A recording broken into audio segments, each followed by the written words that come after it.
So, hello mga ka-tubers. Magandang udto na taron, no? Magandang hapon mga ka-tubers. So, ayun mga ka-tubers, samahan nyo naman kaming, samahan nyo naman kami ni Tatay kasi pupunta na naman kami sa isang lugar.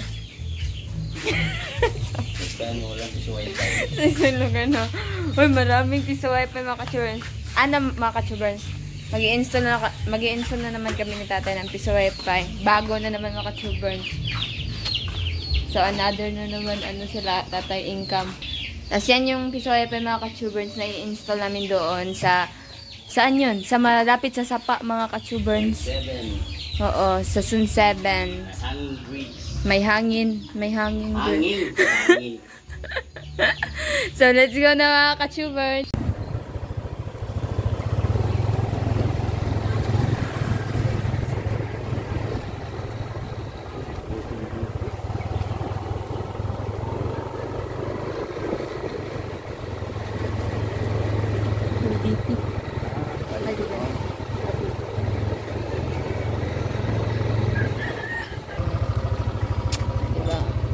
Pero yung, ito mga ka-tubers, silalagyan namin siya, hindi ko alam kung saan. Basta malapit sa Sapa. Diba? So, ay, diri lang ta? Ay, piski. Dito lang daw magbaba mga ka-tubers kasi lakarin lang namin yun. So, himala, diba? Kasi, nababansin niyo si Tatay, tamad yan maglakad. Pero ngayon, gusto niya maglakad. Baka gusto niya nang maging maliit ang kanyang tiyan. So, mainit talaga mga ka-tubers. Init. Dagong gani, init. Igang ba? Igang.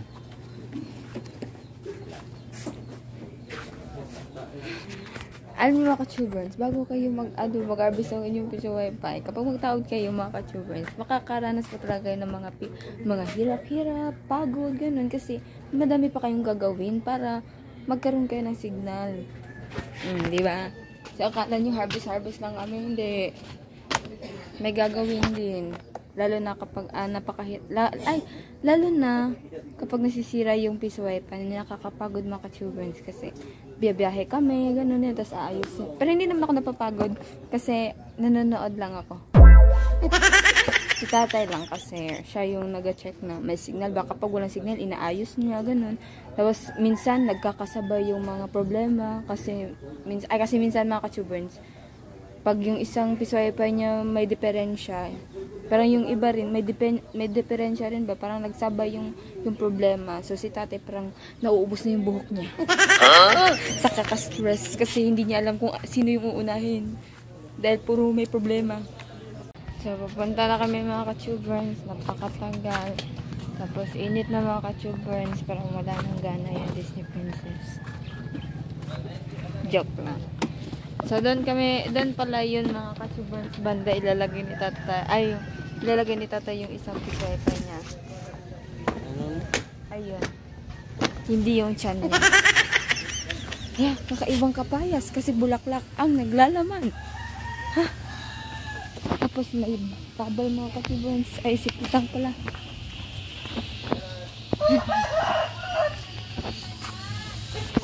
Dito na kami mga ka-tubers. Maraming manok.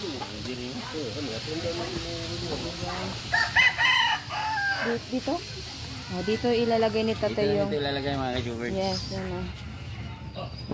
Tapos grabe no. Marami sila ditong manok mga ka-tubers. Tapos mga bananas. Ay, diri lang ko. O, diri lang daw ako mga ka-tubers. Ang ganda yung bahay nila mga ka-tubers. Ganda. So, yan na yung box mga ka-tubers. Ina-assemble pa nila paano ba talaga yung lugar. Ay, pwesto ng piso wifi. Nakakatuwa yung mga bata mga ka-tubers. Yung kahit pagod na ako dito sa kakaupo, pero natutuwa ako manood sa kanila mga ka-tubers kasi ang saya. Parang Parang bumabalik yung nakaraan. Ka-tubers, tapos na. Nag-ilaw na siya mga ka-tubers, pero hindi pa siya mahulugan. Kaya uuwi na kami mga ka-tubers. Uuwi kaming may dalang malaking saging. Kaya sa palagay ko mga ka-tubers, mauubos to ni tate. Kaya uwi na kayo mga ka-tubers. So hanggang dito na lang po mga ka-tubers. Maraming salamat sa panonood. I hope sana nag-enjoy kayo. Abangan niyo pa ang mga about video namin na i-upload. So hanggang dito na lang po. Bye-bye! Ay!